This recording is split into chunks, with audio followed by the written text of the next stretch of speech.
What's up, y'all? So it's Fabian Navarro with 5 Spot. Appreciate you guys tuning in again. This time we have our special guest, Terrell and T3.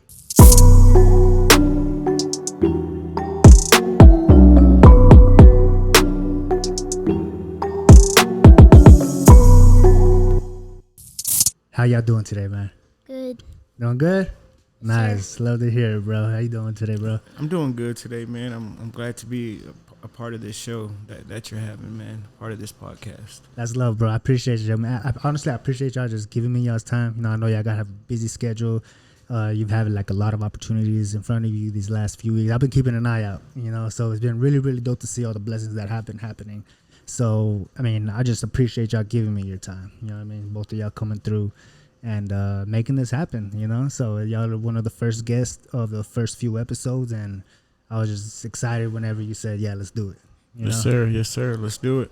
I know you've been trying to get a hold of us, man. Like I say, we've been busy, you know, tracing dreams and doing things that we have to do. So that's now we got time. So now we got time to talk about, you know, all the good things that, you know, God has done for us. That's dope, bro. Yeah. It's part of the process, man. You know, we get busy. So it would be a bad choice of character on my end if I was like, student hitting me up. You know what I mean? Right. You know what I mean? I understand how it is, bro. Right. So, but we've always, you know, we worked with each other for a while.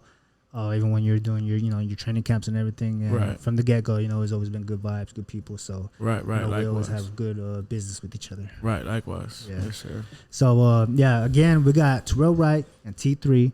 They're here with us at 5 Spot. We're going to dive into some questions, and we're going to see what we kind of get out of this, man. We're going to jump right in, okay? Let's do it. So, let's start from the beginning, man. Can you take us back to your basketball journey, like what it meant to you growing up? Like, how was that for you? Man, I've always loved the game of basketball.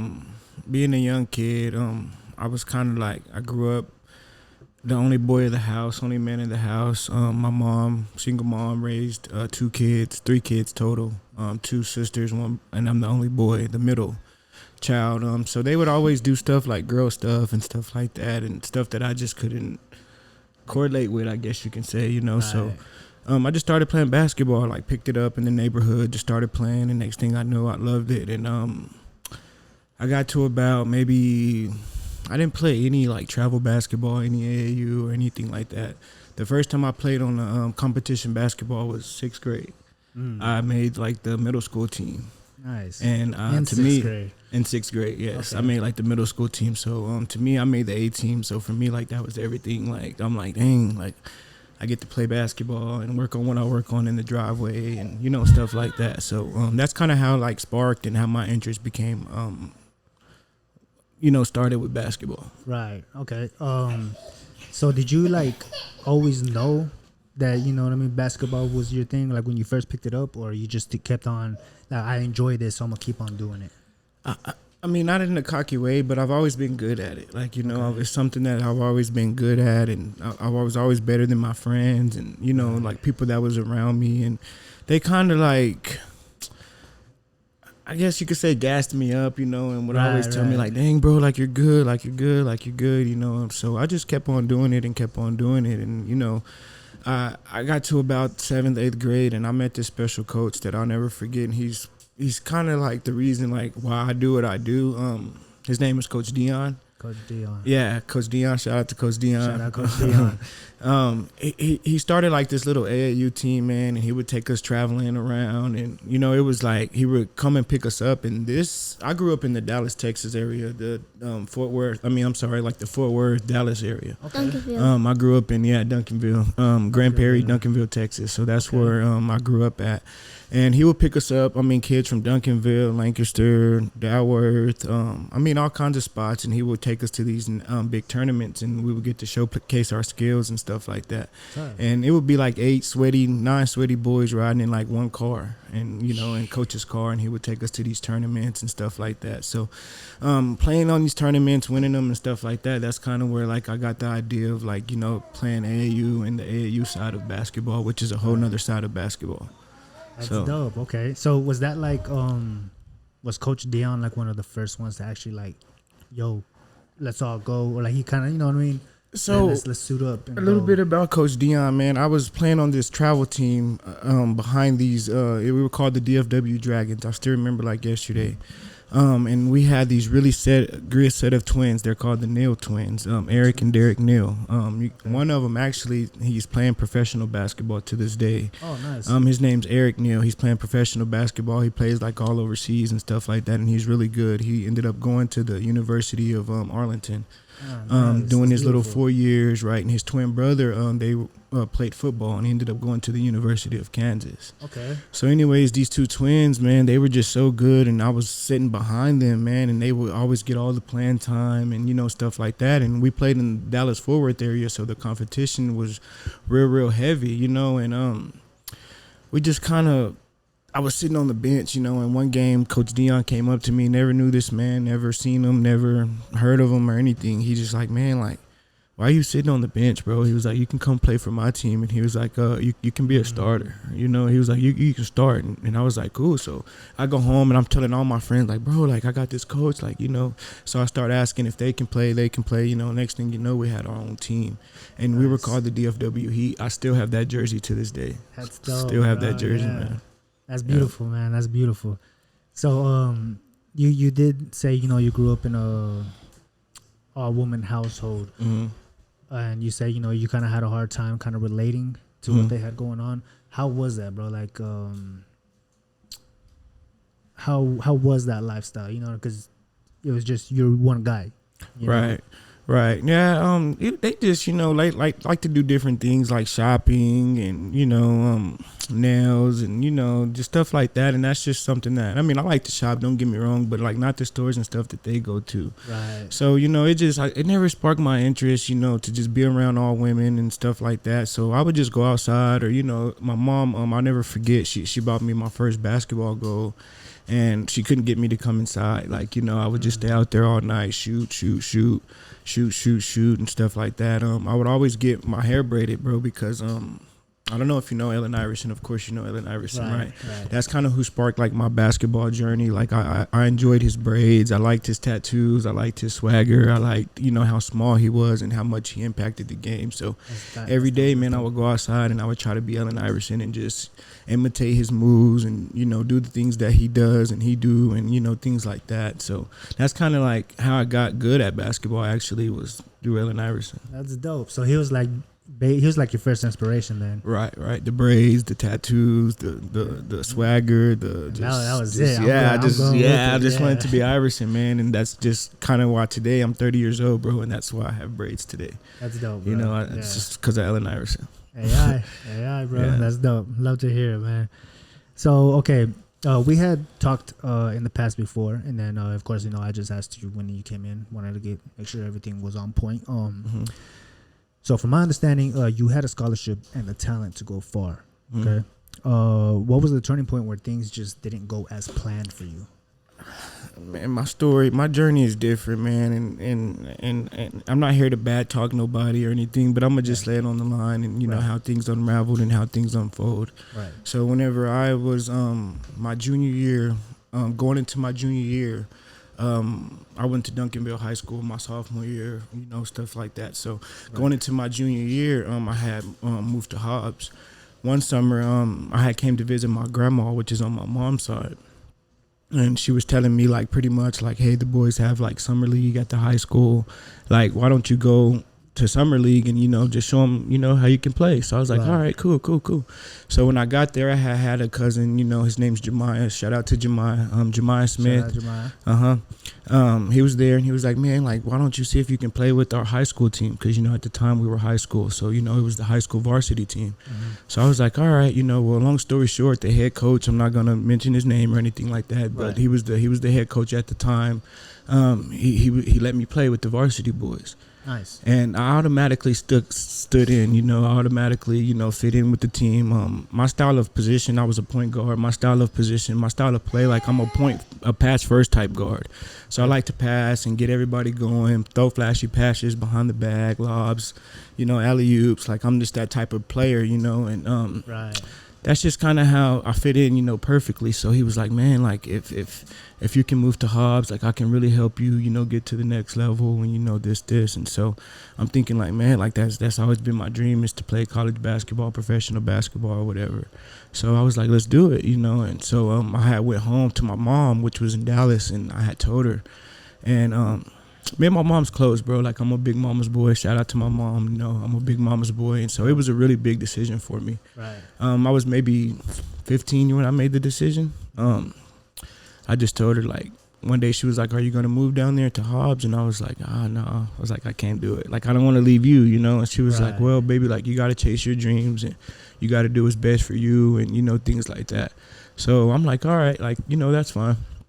Well, long story short, that night I went in my room and I had all these pictures on the wall, bro. Allen Iverson pictures and basketball pictures, AAU pictures. And, you know, I would take, you know, pride in decorating my room and, you know, posters and basketball stuff like that. So I just, you know, just thinking, sitting on my bed, I was like, man, like I really want to be one of these guys. So I just got up, bro, just started taking stuff off the wall, like, let's do it. Like, you know, my mom didn't know. Like, she was in bed downstairs. She was asleep. She thought like, my decision was no. So I'm like, she wake up the next day and she comes in my room and she sees like it's empty. Like, not like empty, but I had pretty much packed everything and stuff like that. And so she was like, dang. She was like, are you going to go? And I was like, let's do it. You know, and so I made the decision, bro. I moved to Hobbs. That was in about 2011, 2012. Yeah. That was my junior year. So I moved to Hobbs, and man, whenever I got here, bro, like it was just a complete opposite. Like, you know, like the head coach, he kind of put me like in bad positions, would not letting me produce and, you know, be myself, and telling me like I couldn't score and point guards can't do this and point guards can't do that. He was trying to cap you. Yeah, pretty much, you know, and he pretty much tried to cap me and just tell me I couldn't, you know, I couldn't, you can't, man, you can't score, you can't do this, you know, so, oh, you suck or this or that. So, you know, eventually, like as my leader, I just believed him, like, you know, maybe I do suck. Like, you know, maybe I'm not good enough to play college basketball. You know, so I kind of gave up, bro. About midway through my junior year, I kind of realized, like, okay, like, maybe I'm not going to play college at the college level. So I kind of gave up or whatever, went through my senior year. But when I'm telling you, man, I'm just going through the phase. Like, I'm not even trying my hardest. I'm not even, like, you know, I'm broken. I'm a broken kid, you know. Right. So I'm like, man, like, so I started hating basketball, bro, just hating it, you know, like it's not for me, like, you know, because I spent all this time with it, you know, so I'm like, dang, like I spent all this time, I could have been working on cars or, you know, doing something different, you know, but I chose basketball. So at the end of the day, I'm like, man, like this is not for me, so let me try to do something else. So I've always been a big shoe guy. I love shoes, you know, and by this time I had graduated. This puts me back into like maybe May 2013. I graduated, and like 2 weeks later, I went to like, man, bro, when I tell you, like 4 or 5 different colleges, and I tried out. I went to Ranger Junior College, tried out there, had a good day, man. I think that's like the best tryout that I've ever had, man. Like I was shooting the ball really well. I was getting my big guys involved. I was, you know, doing everything I could. I really thought I should have deserved the spot there, but it didn't work out. Then I went and tried out at Wayland Baptist University. It didn't work out. Didn't make the team. Went to a school in Arkansas, but the school didn't have a gym or anything like that. Like the only way that the team practices, you had to ride like a bus, you know, and it was like once a day you got to go to the gym and stuff like that. But that school didn't end up working out. So I just kind of got like discouraged, I guess you can say. Like, man, I'm trying. And then my second to last opportunity presented itself. I moved back home to Dallas with my mom, and there was a school down there called Dallas Baptist University. Beautiful campus, beautiful basketball team, beautiful everything. Right. So I went and I tried out there, and I made it. You know, I was like, hell yeah, like I made it. You know, excuse my language. Nah, you're good. I made it. You know what I mean? And they tell me like, yeah, everything's good. This. We're gonna get you in. This. And before I went to the college, my cousin Jemiah, I feel like he was just as good as me, you know. So whenever I reached out to the head coach, I was like, hey, is there any way, you know, I can get Jemiah, you know, a tryout as well? Like, I have this cousin, he's just as good as me, you know, this. So he was like, yeah, bring him. So we bring him, we go down there, we try out or whatever, we both make it. So I'm like, yeah, like this is what we, you know, I put both of us on. So I'm like, yeah, this is what we both been working on. And then they turn around and they tell us, you make everything, we made it. So the day goes on, you know, we're good, we're at home, we're happy, we're in the driveway doing drills, just happy, like, yeah, we finally got our opportunity. Then the next morning, we get a call from the school and we answer it quick, like almost broke our thumbs trying to answer the phone, like quick, like, you know.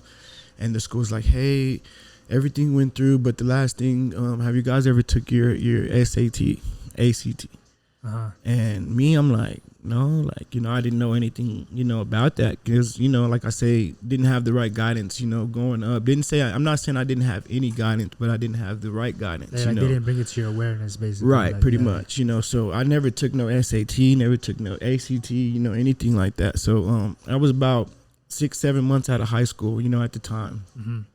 And so he was like, well, if you guys study for your SAT, he was like, tomorrow you guys can come up here and you can take it. And he was like, if you make 18, he was like, then you're in. So me and my cousin Jamal, we go to the library and we're just looking up SAT books, just a whole lot of different books, trying to, I guess you could say study, but like that test, bro, like it's like a for real test. Like you need more than like, you know, some hours to study for that test. Like I would advise a kid take the SAT freshman year, sophomore year, junior year, senior year. Like that's what I'm gonna do with my son. Like, you know. So I took the SAT and me and Jemiah took it the next morning after studying. We stayed up to like 3 or 4 o'clock, bro. And he ended up making a 17 and I made a 16. Bro, so, yeah, we couldn't get in. So I'm like dang, like, man, like I guess this is it. So Jemiah moved back to Hobbs. Yeah. You know, and I'm still staying in Dallas with my mom and nothing's going my way. So I'm like, man, I'm gonna move back to Hobbs and just try some different things out. So I moved back to Hobbs, man, and I get a job. My first job is Hibbett Sports. You know, I'll never forget that. Shout out to Hibbett Sports. That was my favorite job. My best friend actually got me the job, Adrian Sanchez. Okay. Also one of my high school teammates, a really good guy, can shoot the ball. I probably got like 8 assists off of him a game. Like he was my go-to guy. He can really shoot the ball. He's good. Yeah. You got that fire. Yeah, he can really shoot the ball. But I started working at Hibbett. And I'm just there, and I'm racking shoes, and you know, because that was something I really loved with shoes. I can relate to them. I like the new Jordans. I like the new Nikes. I like the new, you know, that was just, and I was young, maybe 19 at the time. Right. So I would get every pair of Jordans that came out, you know, stuff like that. You know what young guys do. And then I was in there, and I'll never forget this day. It was like I was having a bad day. I mean, bad day, got written up, you know, things were just going bad. So I was like, man, I was thinking about quitting. Like, man, like, F this job. Like, I don't even need it. Like, you know, that negative stuff. Right. So I'm at the shoe rack. I'm at the clothes rack, actually. I'll never forget the clearance rack. And I'm going through the clearance clothes because I used to actually shop from there, too. You know, it's dead in there. So I'm going through the clearance clothes, and next thing I know, the door opens up. And it's I recognized the guy because he was the coach for the University of the Southwest at the time, which is here in Hobbs, New Mexico. And I used to always go and watch their games and, you know, stuff like that. Well, really good guy. I recognized it was their head coach. His name's just Charles Gore, Coach Gore. You know, I'll never forget the way that this happened. So he comes into the store. He don't even see me yet. But me, like, I'm embarrassed because it's a college coach. And, you know, like, I just graduated. You know, it's probably August, you know, and it's maybe not even August because I don't think the school year started. It's probably July. And I just graduated in May, you know, but I wasn't going to school anywhere. So when he walks in, like, I'm, like, embarrassed. Like, oh, like, dang, like, there's a college coach. Like I need to get out. Like, you know, I need to get away. Like, you know, so I start trying to hide from him. And eventually he made his way to me and he asked me how's I'm doing, you know. So I don't know if he recognized me at the time. And I tell him I'm good. You know, I asked him how's he doing, if he need help with anything and stuff like that. So he proceeded to go on like he didn't know me or you know, didn't know who I was or anything like that. So like I was just a worker, I guess you can say. So I treated him like a customer. I didn't, you know, try to like overwhelm him or smother myself on him or anything like that. Right. And so he asked me, he was like, dang man, like you're not playing college basketball? And I was like, man, I'm not, like I never got the opportunity. And I explained to him like everything I kind of explained to you about the 3 or 4 schools that I went and tried out but I didn't make. Right. And he was like, man, come by my office tomorrow. He was like, and I'll offer you something. And, Okay. and so I went, and, he did. He offered me a scholarship, and, I ended up going to the USW, and I was young, man, and that's not an excuse. I was 17 years old when I graduated, and I just worried about the wrong things and stuff like that. And we had a really good guard that was there at the time. His name is Patrick. I can't remember his last name, but we used to call him Lil Pat. And he was a little small guy about my age, about my size, but he was just more mature than I was basketball wise. But he was older than I was as well. So he was the starting point guard, and there was no taking his spot. The guy was young. He can dunk. He was about my height. He could fly. He was from Dallas as well, so he kind of had like that Dallas swag to him. Real good guy though, but he was a dog on the court. Right. So there was no taking his spot. He had like maybe 2 years left, so I was competing with him. Then there was other guards there. They had a guard from Hawaii that was there competing with us and stuff like that. So it was all good there, but it just didn't work out, bro. He offered me. I ended up going to school, but where I messed up and where I feel like I messed up is I redshirted.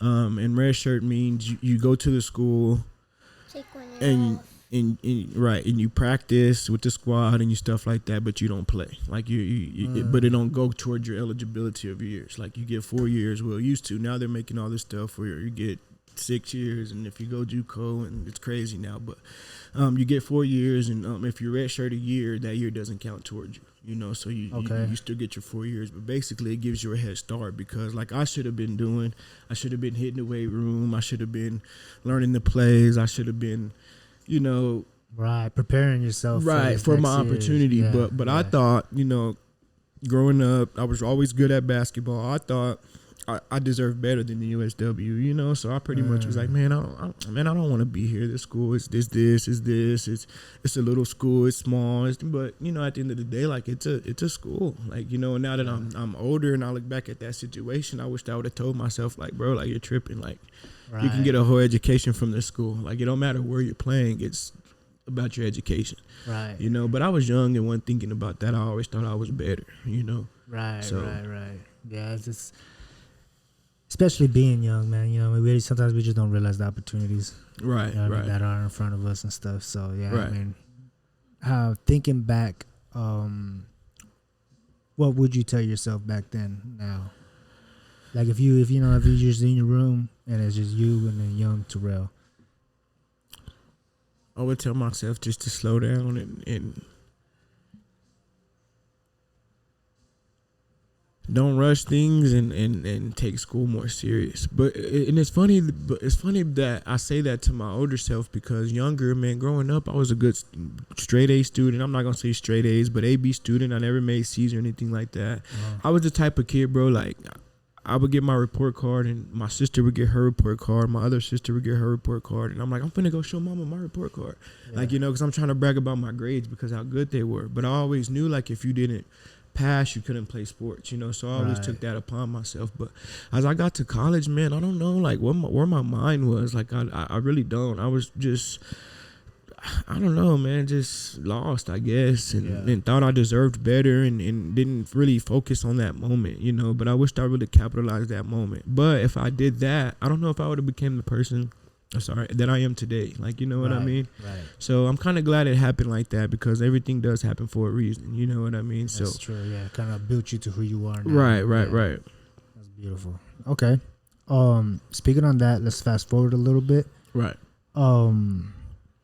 So when we first linked up, you were doing your basketball camps. Right. I remember that you were doing your basketball camps when you had, Dream Chasers. Right. And you had, I remember when I went, you just had a lot of kids just there, just practicing, getting ready, stuff like that. Right. What made you decide to start doing basketball camps for kids in the city, and how did it feel to, give these kids a proper guidance, like, hey, this is how we should do it or how you should do it, stuff like that?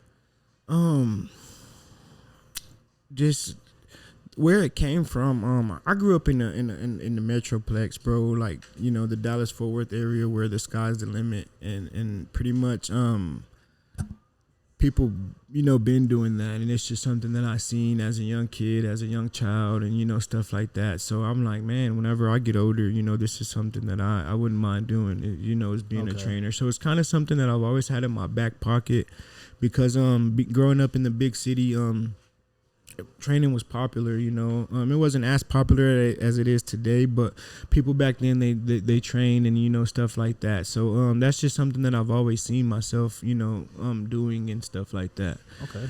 And the way it happened, bro, honestly, it's crazy the way it happened. So like I say, I was young, bro. I had just, you know, left the USW, figured out that, you know, playing basketball wasn't for me or whatever. So I had started working at the police department. Man, I was a correctional officer there, and I worked at the jail at the police department. Okay. And everything was good, man. I loved it. My goal was to become like a detective, like, you know, like a homicide detective, you know, because I'm real big into, like, you know, stuff like that, mysteries, murders, and solving things and stuff like that. It's something that I love to do and watch on the side. Right. So that was kind of like a goal, not like as a small, like not like as a kid. So I feel like that's why I didn't pursue it. It was something that just came and presented itself and stuff like that. But whenever I started doing it, T3 was probably a baby. No, not even. He was a baby. So it was good for the first few years. Like, you know, he didn't have no school events. He didn't have no, you know, anything like that, you know. So I wasn't missing nothing. You know what I'm saying? Right. But as he got older, he started playing sports. And the first sport that he can physically play was soccer. Okay. I think he was maybe 3 or 4 years old at the time, and he was able to play soccer. And I wasn't physically there enough, you know, because I had to work, you know, I had a real good job, you know, I was making money, just bought a new car, a new house, you know, things in that nature. So I was trying to protect and, you know, give us and provide things like that for us. Right. But man, like as the time went on, and, you know, just kept going on, and I kept missing these games and stuff, he didn't like it, like, you know. And I 100%, to this day, he don't like soccer, and I 100% think it's because I wasn't there, like, to guide him through his soccer journey or whatever the case may be. Not saying he would have been a soccer player, but I'm just using, you know, saying, and just talking hypothetically. Right. I feel like if I was there, maybe it would have went a little bit different. Yeah. So one night, everything at the police department was fine. Like, you know, it was nothing how I was getting treated. It was, you know, anything like that. You know, it was just, I felt like I couldn't do that for 30 plus more years, because I feel like I wouldn't be able to be there for my kid. Right. So I stayed up all night, bro, and I just, you know, I just prayed, and I just, you know, talked to myself, and I'm like, man, I can't do this. So I did it professionally. You know, the next day I went in and, you know, I typed up my 2 weeks that night, and, you know, the next day, I don't know why I did it, but I did it, bro. And I went and I gave my 2 weeks to my boss, and he thought I was crazy because I was such a good officer, you know, and I took pride in it, and I treated people like, you know, people. I didn't, you know, treat them bad or anything like that. It would also, it would be times where people were like, hey, can Officer Wright put the handcuffs on me, you know, because I don't like the way you do things, you know. So I built my rep around, and, you know, got a real good, you know, report as, you know, as an officer and stuff like that. But it just didn't work out. So the next day when I went and I turned in my 2 weeks, bro, I had maybe 2 more checks. I had a check that I was finna get paid, and then the 2 week check that I was working. So what I did, man, is I paid the rent. You know, I paid my rent like 2-3 months in advance, so I don't got to stress about the rent. You know, I can kind of relax and woosah. Right. And I had this little hobby with a couple of my friends. We had these little motorbikes, little motorbikes that we would ride through the city, and they were like not street approved. So if the police seen you, you would get in trouble, like, you know. But, you know, a lot of good officers, you know, was like, you know, you can't ride these on the streets. But it was very rare that they caught us, you know, because we was in and out of like main streets and busy streets, and, you know, just getting away, not breaking rules or anything, but, you know, just, you know, riding, actually kind of breaking rules, but not doing things that like illegal. Yeah, you know, we're riding with care. We're not just riding recklessly or whatever. So I had that little motorbike and I would ride it every day. But I think what kept me on it was it took like maybe $1 to fill up. Ah, bro. But you can ride it for like days, bro. Like, you know, you can ride That's it. And crazy. it got to where we formed like this little group. I ain't gonna say gang because I don't want things to sound bad, but we felt like this little group, and it was like 30 of us, and we would just all ride those mini bikes, you know. Crazy, yeah. And so one night I had came home and time was ticking as far as me needing to do something and make my next decision, and I sold the bike. You know, I was like, I need to do something else. So I sold my bike. My bike was $400. I never forget. I sold it for $350. And I put $50 in my pocket. And then the other $300, bro, I went and bought training equipment from Amazon. I went and I always wanted to do the training thing. I'm like, man, this is something that I can thrive off of. Like, I know I can do it for 50 years. Like, you know, I just love the game of basketball so much. So I sold everything, put the $50 in my pocket, ordered $300 of training stuff on Amazon. And if I fast forward now and tell you, you know, you think I'm crazy, but I mean, it's crazy how it all unraveled. How it all played out. So that's kind of how the camps and stuff came upon, you know, and I feel like, you know, throwing a camp, it brings more connection to you. It brings more, you know, people to you, more youth to you and things like that. So that's how I, you know, got the camp, and, you know, I was able to promoted, you know, thankful to you, you know, we did our promotional videos. I think we did some of T3, some of myself talking and stuff like that. So that's kind of how it all transpired and stuff like that, and that's kind of how we are where we are today. That's dope, bro. Yeah, and I remember those days, man. It was new to me too, you know. Right. Well, that was new to me. I mean, I never really done anything like that, so it was dope to experience. Right. Based on your story, bro, man, like a lot, bro, because it's like you get these decisions in your mind, and you ponder on it, you think about it, and you just go for it. You know, when it comes to you moving the hubs, you know, you left Dallas. When it came to, you know, you decided to go be, you know, in the police, and then you realized how it is affecting your outside of life. Okay, I gotta make a decision. You pondered on it, thought about it, made your decision. 2 weeks, you know, same thing. You got your bike, something you really, really enjoyed and had fun with, but you clicked again. You realize, all right, move on. You know what I mean? So a lot of respect to that, bro, because a lot of people don't do that. You know, they'll think about it, but a lot of people have that fear built into them. Right. You know, and that's what it sounds like. You know, of course, you know, everybody has some type of little bit of fear, but it's like you don't let it conquer you. Right. So there's a lot of respect to that, bro. It's beautiful to see. Yes, no sir. doubt. Appreciate it. Okay, so fast forward now. So, you know, we got through the training camp and everything. You're not just sorry about that. Now you're coaching the high school girls team, right? Correct? Right. Okay. Right. Shout out to the Lady Eagles. Yeah. Shout out Lady Eagles, man. So, how did that opportunity come about, and what does it mean to you personally? I mean, it's everything to coach the high school where you played at, you know, and things like that. Honestly, I think the way it presented itself is through God, bro. Like, that's the only way that I can answer it, because I don't have an education. I didn't finish college. Like, I'm still working towards that, you know. So I don't really know how I got in the position where I am. I guess it was just God, and then I guess the things that I was doing on the outside, and, you know, the training and, you know, stuff like that. But at the time when we had got a new head coach for the boys, I was on the boys side, Coach Ronald Ross. Shout out to Coach Ronald Ross. He gave me my first opportunity to be a high school basketball coach.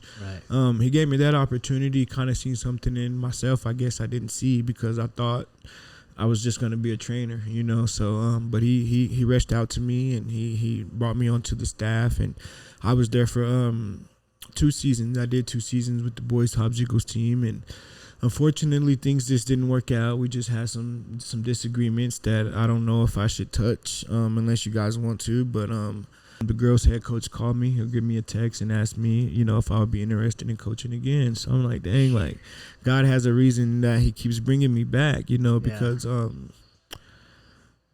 I'm not saying I don't want to be a coach, man, but, like, I've always wanted to be a trainer, and I guess through training, coaching presented itself. Like, so the more that I'm in it and the more that I'm coaching, the more that I'm learning, the more that I'm growing, the more that I'm enjoying it. Like, you know what I mean? So shout out to both of the head coaches, both Coach Ronald Ross and both Joey Carpenter for giving me the opportunity to be a high school coach. That's dope, man. That's love. Yeah. So definitely God's work, bro. It just keeps on presenting to you. You know what I mean? Right. Still the same thing. You get it in your mind, you make a decision. So I mean, respect to it. You know what I mean? Especially being a father. You know what I mean? Like it's your boy. Right. So it's just beautiful, bro. So you're not just coaching players. You're basically raising one. Right. You know what I mean? 100%. So what's it like coaching like your own son, and how do you balance being coach versus being a dad? I'm a nice guy. Like, don't get me wrong. I'm a real nice guy. I'm outgoing. I'm real easy to get along with. But when it comes to this guy, I'm kind of hard on him. I am. But I explained it to him early. Like, we just kind of never been a problem, like, for us to be coach and dad. Like, we kind of just automatically know how to separate it. Like, it's just something that we automatically do because we've been doing it. Whole life almost. Yeah, he started in, like, pre-K, so we were, like, pre-K. He started doing it, like, real young or whatever. And we just always been cordial, man. Never had a problem or anything like that. So I'm really thankful for that relationship because I feel like a lot of dads can't coach their son. Right. I feel like it's a burden there where the kid is shut down or the dad is shut down or, vice versa. But I thank God for the relationship that we have. It's pretty dope. Beautiful, bro. Yeah. That's awesome, man. Okay. So we dove into your story, bro. We got to know you a little bit through your journey, stuff like that. T3, I got some questions for you, bro. Okay. You ready for me? Yes, sir. All right, cool. All right, my first question, man. How long have you been playing basketball, and what do you love most about it? Because my dad, he used to play basketball when he was little. Yeah. And I started when I was in pre-K. Okay. So you just kind of just knew from the get-go that was your thing. Sure. Nice. Beautiful, bro. So what's it like having your dad as your coach? Is he more strict, funny, or is he both? Both. Both? Yeah. He would throw some jokes in there sometimes? Yeah. That's cool, brother. That's cool. Okay. Do you remember the first time you made a basket or played a full game? You remember the first time? No, sir. What about the last time you played? How did that make you feel? Excited and happy. Yeah? How do you think you did overall? Good. Yeah? You feel like you do good all the time? Like, yo, I Yeah. got this? Yeah. Nice. Love to hear, man. Okay. When you watch, do you watch basketball, right? The NBA games, professional? Yes, sir. Yeah, you got to. So when you watch NBA games, who's your favorite player? Tyrese Halliburton. Yeah?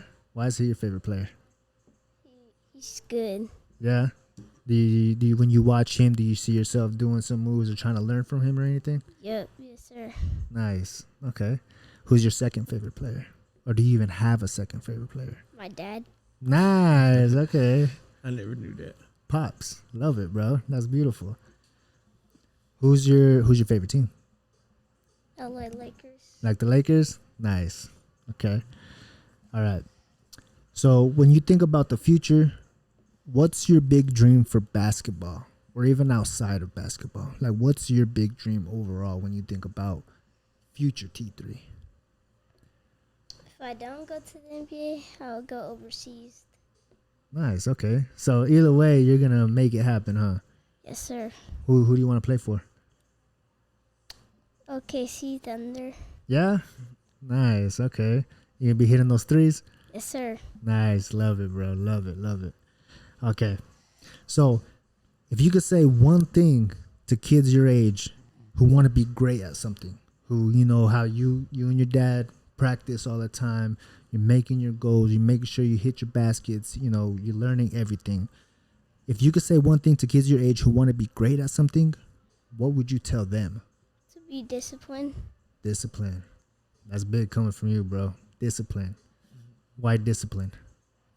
So kids can learn how to play the game of basketball. Nice. and Okay. get great. Right. Because that's where it's at, huh? Like discipline's where it's at. You can be really good, but if you don't have the discipline, then it's just not gonna go nowhere. Right. Yes, sir. Nice, man. I like your mindset towards it, bro. I love it. Okay. So that's the questions I do have for y'all, but I do have something I would like for y'all to share with each other. Okay. So, Coach, if you could tell T3 one thing about what this journey means to you, what would it be? And you're speaking to him, you know? Man.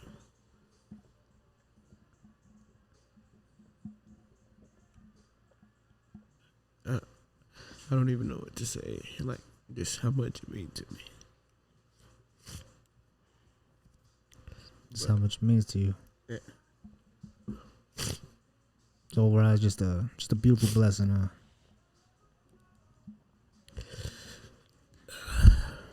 It's a lot of hurt behind it, man. It's a lot.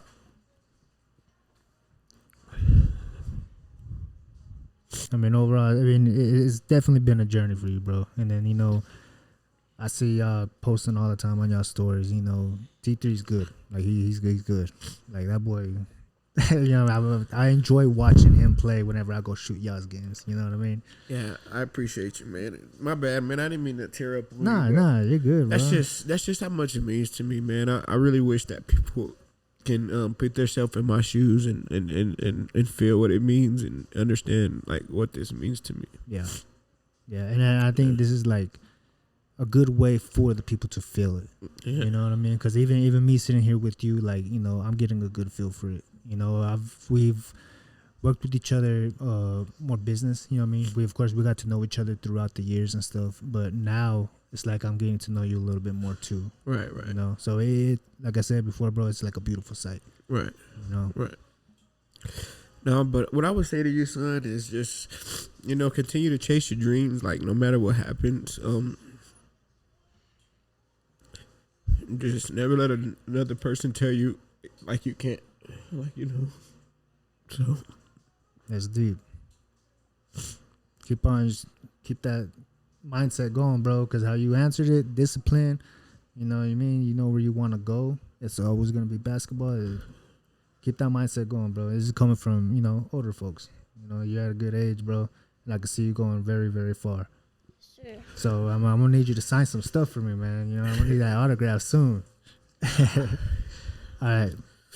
So, T3, I got a question for you to ask or to answer to your dad. Okay? So, what do you want to say to your dad for helping you chase your dream? What would you like to tell him? Thank you for letting me chase my dreams and help me play a game of basketball and teach me how to play. Okay. Beautiful, man. Anything else you want to tell him? No? No. Cool, bro. All right. So, before we do end this off, we're getting close to a closing point. Is there anything that either of you would like to tell the audience who are watching right now? We've dove in. We got to know some, background story, the journey, how it came up, the journey of, you're teaching T3. We got to hear a little bit from him as well. Y'all got to speak to each other a little bit.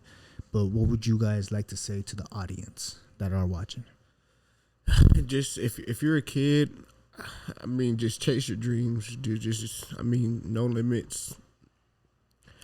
Me, I was that kid. I was T3, but I let another person tell me I can't, and I just, it crushed me, and today it still crushes me. Yeah. Just chase your dreams. Don't let nobody tell you that it's impossible, because every professional basketball player was once that kid that wanted to, be a professional basketball player. So, and to the dads out there, man, just be more involved. Because these kids, man, like they look up to you. They're watching you. They soak up everything you're doing, everything you're saying, and what you teach them is what they're gonna be and what they're gonna do. So I'm not saying it's got to be sports. It can be. I mean, if your kid wants to be an astronaut, I mean, just go out there and learn things. When I first started this journey, I mean, I didn't know everything about the game of basketball, man. But I took the time out and I learned and I researched things and I did things and I looked for showcases and I looked for camps and I looked for these tournaments and I looked for ways to get better and to put my son into these positions. So just to all the dads and things out there, man, just try to be more active in your kid's life, and you never know what it can lead to, so that's what I would say. That's beautiful, bro. Yeah, I know that's gonna sit with a lot of people, man, because even like I don't have any kids, man, but I would love to teach my kid everything that I know and everything that I do learn, to teach him everything that I will learn, And I think that's why I really, really enjoy working with you or going to your games and everything, because you're a dad, you know what I mean? You got your boy, you're teaching him everything. You're putting him on the right path. You're teaching him discipline. You're letting him know, like, yo, do it. You know what I mean? And you're not letting him, you're preparing him not to let anybody out there try to tear him down. Right.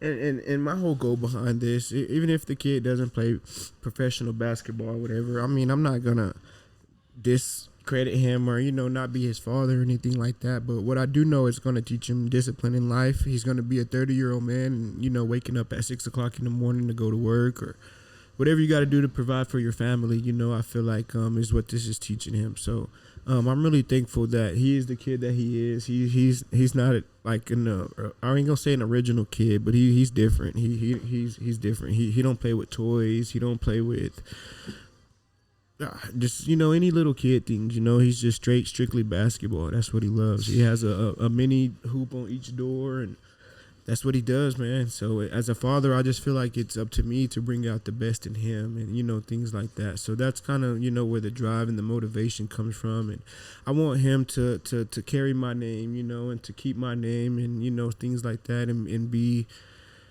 100% him, and confident in himself and, go to college and play college basketball. And then whatever comes after that, that's up to him. So yeah. I'm going to be hard on him. I'm going to stay on him. I'm not going to let up until those goals are reached. And if he ever comes to me like, hey, Dad, like, I don't want to do this no more, then, I'll back up. But until then, we're going pedal to the metal, man. Full force. Yes, sir. Love to hear, bro. That's beautiful, man. All right, man. Those are the questions. Again, bro, I appreciate you guys so much giving me y'all's time. I know you guys have a busy schedule. I've been watching y'all stories, and I know it's been a while since we kept in contact, but I keep an eye on y'all, bro. And yes, like I said, I really enjoy seeing y'all doing y'all's thing. So yes, again, much love. Thank you again for coming out here, giving me your time. I'm looking forward to this episode being fully finished, dropping it, everything like that. And much love, bro. Thank you for coming through, man. It's always a pleasure. Yeah. Much love, my bro. I'm going to need that autograph, bro. I'm going to make sure I get some stuff for you to sign and stuff, all right? Sir. All right, bro. Well, for all the viewers, man, I appreciate y'all, tuning in, giving us y'all's time, just listening to a story, listening to T3's story. And any comments or anything, feel free to comment below. Ask some questions in the comments. We'll be in and out. I'll be on the comments. You probably be on the comments every now and then too. But just appreciate y'all giving us y'all's time, man. So much love to everybody. Again, thank y'all, bro, for coming by. And we'll see y'all on the next episode of 5 Spot. Much love and good night.